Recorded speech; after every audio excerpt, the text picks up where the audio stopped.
किस तरह आपके मन में थॉट्स आए कि ऐसा आयोजन मध्य प्रदेश में एमपी में भी होना चाहिए? इससे युवाओं को एक मौका मिल सकता है बड़े स्तर पर क्रिकेट खेलने का। पैशन क्रिकेट के लिए जुनून कैसे आया? स्पोर्ट्स में मुझे बहुत रुचि है। चुनाव में पिताजी के लिए आपने ज़बरदस्त प्रचार किया, वो कैसा अनुभव था आपका? बहुत ही अच्छा अनुभव था। मुझे लोगों के बीच में आना बहुत पसंद है। पिताजी कांग्रेस में थे या बीजेपी में, क्या अंतर लगता है आपको? बहुत अंतर है जिस तरीके का काम करने का स्टाइल। महारमन जी राजनीति में कब आने वाले हैं?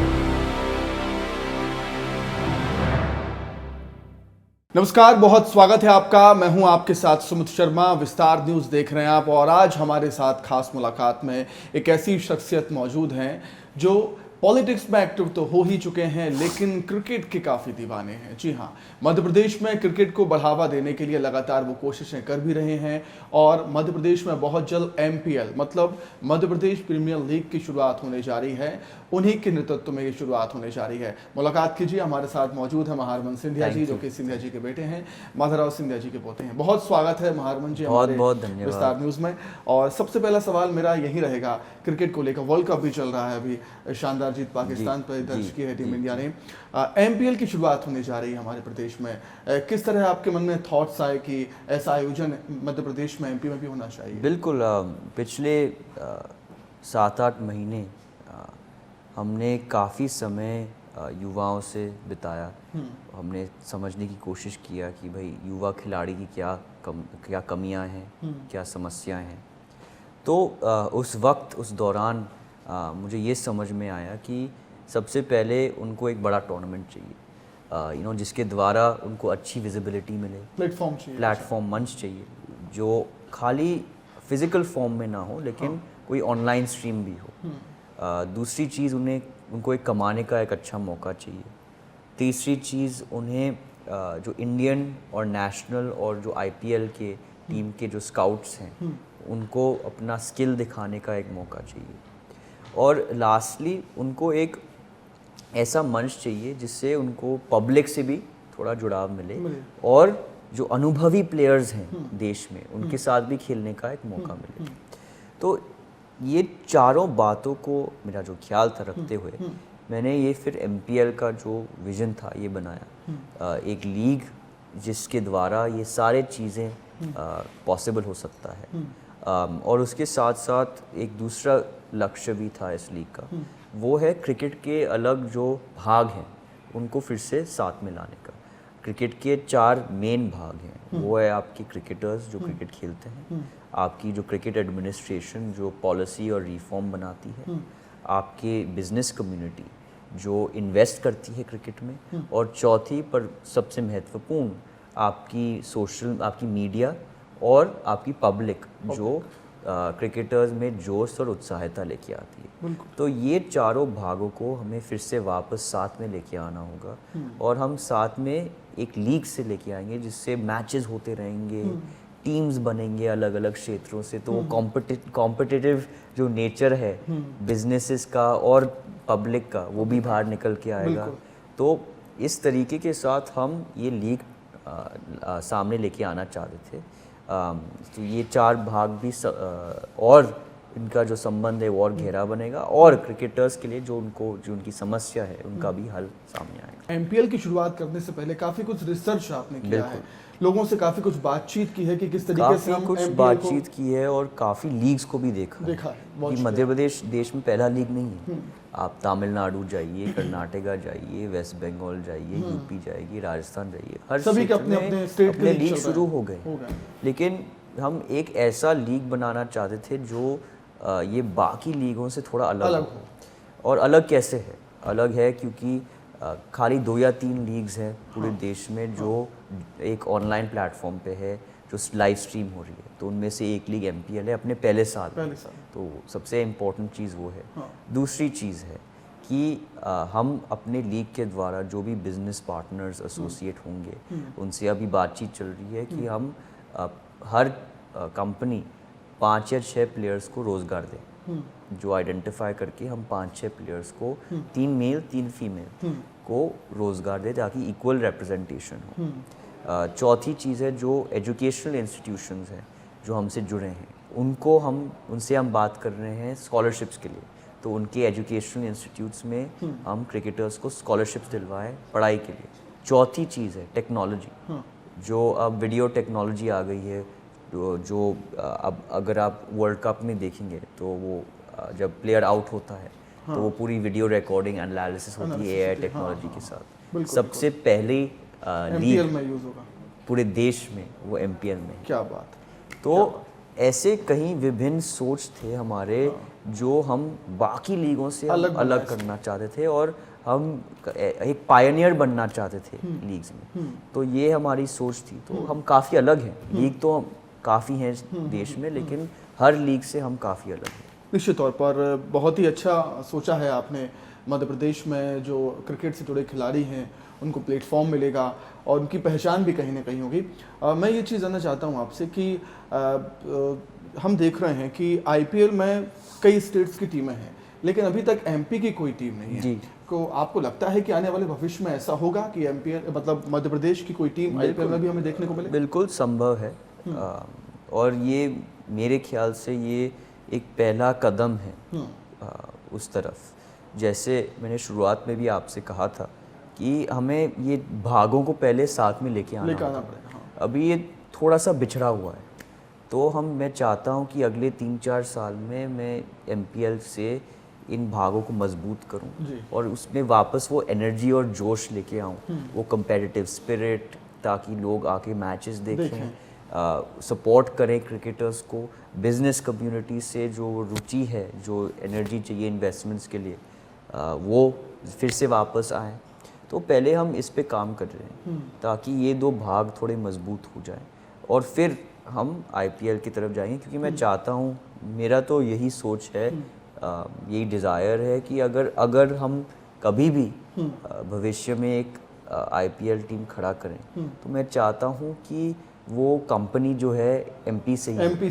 बिल्कुल। एक चीज़ मैं आपसे ये भी जानना चाहूँगा कि जो सोच है आपकी, इसके पीछे मतलब क्रिकेट के लिए पैशनेट होना पड़ेगा, मतलब पड़ता है, जुनूनी होना पड़ता है क्रिकेट के लिए। तो आप में ये पैशन क्रिकेट के लिए, जुनून कैसे आया, कब आया? ये पैशन तो हमारे परिवार में शुरुआत से है। मेरे दादा दोनों तरफ से, मेरे नाना और मेरे दादा बहुत अच्छे क्रिकेट प्लेयर्स थे। मेरे नाना ने तो रणजी ट्रॉफी और इंडिया अंडर-21 इंडिया के लिए भी खेला है।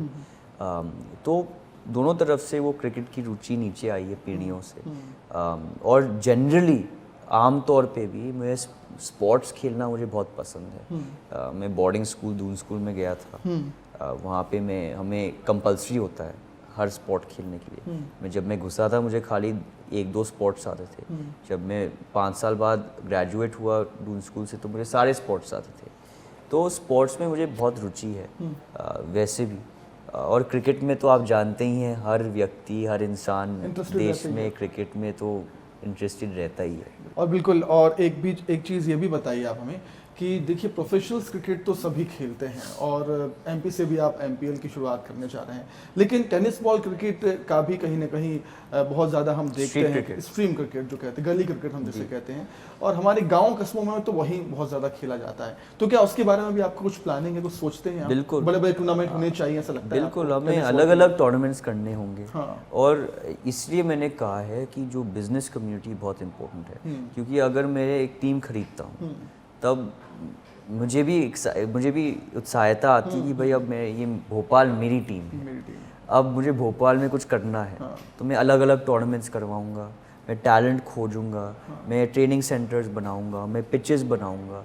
तो अलग से ही जो कंपनीज है, जो बिजनेसेस है, वो इन्वेस्ट करना शुरू कर देती हैं प्लेयर्स में, और वो भी अलग अलग टूर्नामेंट शुरू कर देती हैं।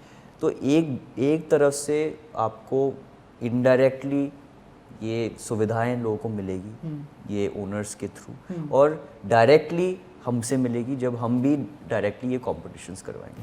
और एमपीएल की शुरुआत तो होने जा रही है महारमन, और आप माय मंडी के बारे में क्या कुछ कहना चाहेंगे? आपका एक एंटरप्रेन्योर भी हैं आप, और स्टार्टअप है आपका, बिल्कुल, उसके बारे में क्या कुछ कहेंगे? तो माय मंडी भी एक पैशन प्रोजेक्ट है। हमने पिछले 2 साल काफ़ी छोटे शहरों में समय बिताया, और मैं इन छोटे शहरों को इमर्जिंग मार्केट्स मानता हूँ, जहाँ पे 90% डिमांड इंडिया की वहाँ से आएगी। और ख़ासकर कि इन इमर्जिंग मार्केट्स में हमने डिस्ट्रीब्यूशन को समझा है। वो है आपकी जो छोटे नए ब्रांड्स की डिस्ट्रीब्यूशन, और उसका उदाहरण है अगर आप बोट देखें, बोट जो कंपनी है, अराटा देखें, मामा अर्थ देखें, शूमी टॉयज़ जैसे अलग ब्रांड्स देखें, तो इनकी जो डिस्ट्रीब्यूशन छोटे शहरों में कैसे होती है वो समझने की हमने कोशिश की, क्योंकि सेल ज़्यादा बड़े शहर से आ रही है, लेकिन 90% मार्केट छोटे शहरों में। तो उसको समझने के लिए हमने ब्रांड्स की तकलीफ ही समझी, डिस्ट्रीब्यूशन में कैसे आते हैं वो, एंटर करते हैं वो। फिर हमने दूसरी भाग है जो दुकान है जो बेचती हैं आइटम्स, किराने की दुकान है छोटे छोटे शहरों में, उनकी समस्या समझे कि उनको हर चीज़ खरीद के फिर अपनी दुकान में रखना पड़ता है, फिर बेचना पड़ता है। दूसरी चीज़ है कि उसको रेंट देना पड़ता है। तीसरी चीज़ है कि हमेशा उसके पैसे जो है फंसते रहते हैं, क्योंकि आप अपने पूरी दुकान हमेशा हर महीना नहीं बेच पाओगे, तो पैसे फंसते रहते हैं। और चौथी चीज़ है कि अब कंपटीशन भी आ रहा है। अब आप काफ़ी सारे प्लेटफॉर्म्स, मार्केट में कंपटीशन नहीं, प्लेटफॉर्म्स है जो ऑनलाइन हो गए। अच्छा। तो अब लोग बाहर ज़्यादा कम जा रहे हैं और ऑनलाइन ज़्यादा खरीद रहे हैं, तो उनके लिए एक हल चाहिए था उसके लिए भी। और ग्राहक के लिए ये प्रॉब्लम था कि जो ऑनलाइन प्लेटफॉर्म्स है वो छोटे शहरों में 7 या 8 दिन में डिलीवर करते थे प्रोडक्ट्स, या फिर उनको आइटम जो है टच या फील नहीं कर सकते थे, उनको हर चीज़ छूने की आदत है, फिर वो खरीदेंगे, क्योंकि मेरे पास डिस्पोजेबल इनकम नहीं है कि मैं कुछ चीज़ ट्राई कर लूँ, अगर अच्छा लग गया नहीं लगा तो कोई बात नहीं। ऐसे नहीं चलता छोटे शहरों में, तो हर चीज़ बड़े ध्यान से मायने रखते हुए खरीदी जाती है। तो ये था, ये ये भाग के लिए हम एक समाधान निकालना चाह रहे थे, तो इसलिए ये जो समस्या है उसकी समाधान माय मंडी बन गई। तो माय मंडी जो है ये नए ब्रांड्स जो है उनको कहती हैं कि भैया आप अपना सामान हमारे वेयर हाउस में आप डाल दो, हम जो है आपकी जो सेल्स और मार्केटिंग करेंगे इन रिटेलर्स के थ्रू। और रिटेलर्स को हम कहते हैं कि आप हमारा एक QR कोड लगाओ, एक माय मंडी का एक QR कोड बनाएं, आपको बस वही लगाना है, आपको कुछ खरीदना नहीं है, कुछ नहीं करना है, आपको बस जो आप करते आ रहे हो वही करना है, वो है सेल। उनको हम सैंपल दे देते हैं, ताकि हर एक आइटम जो उनकी दुकान में नहीं है लेकिन हमारे वेयर हाउस में है, उसका सैंपल उनकी दुकान में है। तो जब ग्राहक आता है वो स्कैन करता है, हमारा ऐप खुलता है जिसमें सब लिस्टेड आइटम्स है। मतलब जहाँ तक मैं समझ पा रहा हूँ महारमन की, मतलब महारमन अगर कोई चीज़ स्टार्ट करते हैं तो उसके बारे में रिसर्च बहुत करते हैं, लोगों से बहुत बातचीत करते हैं। अब जैसा कि मैंने देखा चुनाव में पिताजी के लिए आपने ज़बरदस्त प्रचार किया, लोगों के बीच गए, मतलब आम लोगों के बीच खाना भी खाया, वो कैसा अनुभव था आपका? बहुत ही अच्छा अनुभव था। मुझे लोगों के बीच में आना बहुत पसंद है। मैं काफ़ी समय जो है ये चीज़ें करता हूँ, मेरी रुचि में, तो मैं खाना पकाना बहुत पसंद है, तो मैं उनके साथ खाना बना लेता हूँ, बात करता हूँ, और फिर बड़ी आराम से लोग घुल जाते हैं। ऐसे नहीं कि कोई फॉर्मेलिटी है। तो ऐसे आम चीज़ें हम करते हैं, क्रिकेट खेल लेते हैं, फुटबॉल खेल लेते हैं, बास्केटबॉल 11 बजे रात को पहुंच के बास्केटबॉल अचानक से खेल लेते हैं। तो ऐसे चीज़ें हम करते हैं ताकि लोगों को ऐसे लगे कि कोई इसमें कोई फॉर्मेलिटी नहीं है, हम आराम से कुछ भी कह सकते हैं। हाँ, बिल्कुल। MPL की शुरुआत होनी चाहिए महारमन, तो जानना चाहूँगा क्रिकेट से जुड़ा कोई आपका किस्सा हो जो आप हमारे साथ शेयर करना चाहते हो। कभी क्रिकेट खेला हो दोस्तों के साथ आपने, तो दिलचस्प किस्सा कोई ऐसा हो? नहीं, बिल्कुल, हमने काफ़ी खेला है, स्कूल में भी, और आराम शौकीन तौर से अपने पिताजी के साथ खेले। बिल्कुल। तो उस वक्त जब हम ये, अब तो समय नहीं मिलता उनको, लेकिन बचपन में हम सारे स्टाफ को बुलाते थे। अच्छा। और सारे जो हमारे दोस्त थे वो आते थे, फिर टीम बनती थी, फिर हम रात को हमारे गार्डन में लाइट खड़े करके पोल लगा के गर्मी के मौसम में रात को खेलते थे अपने दोस्तों के साथ। तो वो यादें बड़ी अच्छी हैं, और वो संबंध जो है लोगों के साथ वो अलग बन जाता है, स्टाफ के साथ, अपने दोस्तों के साथ, परिवार के साथ। कहते हैं, और होना भी वैसे चाहिए, कि पिता और बेटे में एक फ्रेंडशिप का रिश्ता भी होना चाहिए। मतलब कैसा रिश्ता है आपका? बहुत ही मेरे पिता के साथ बहुत ही इनफॉर्मल रिश्ता है। हम कैजुअली सब बात करते रहते हैं, जो मेरे दिल में वो मैं कहता हूँ, मुझे पूछते भी हैं, मैं भी उनसे पूछता हूँ अपने स्टार्टअप के बारे में, क्योंकि उसने फाइनेंस पढ़ा है, इन्वेस्टमेंट बैंकिंग पढ़ा है, तो मैं उनको अपने स्टार्टअप के बारे में जो कठिनाइयाँ हैं उनसे बात करता हूँ कि कैसे इसको करें, तो मुझे सलाह देते हैं। उसी तरह वो मुझसे पूछते रहते हैं कि युवाओं का क्या सोच है भाई देश में, क्या चाहते हैं वो, कैसे लग रहा है आप लोगों को, तो और मेरे दोस्तों से भी पूछते हैं। तो इस तरीके के साथ बड़ा कैजुअल संबंध है, और मैं बहुत सौभाग्य की बात है कि मेरे पिता जो है कम उम्र के हैं, तो इसलिए यंग है, तो इसलिए हमारी जो रिलेशनशिप है तो फिर मज़ेदार वाली है। बिल्कुल। और महारमन जी राजनीति में कब आने वाले हैं, इसका कोई नहीं, इसका तो अभी मेरे पास भी जवाब नहीं है, लेकिन मैं क्रिकेट पे फोकस्ड हूँ। अच्छा। मैं चाहता हूँ मैं अपना 100% क्रिकेट में डालूँ और उसमें कुछ प्रभाव लेके आऊँ।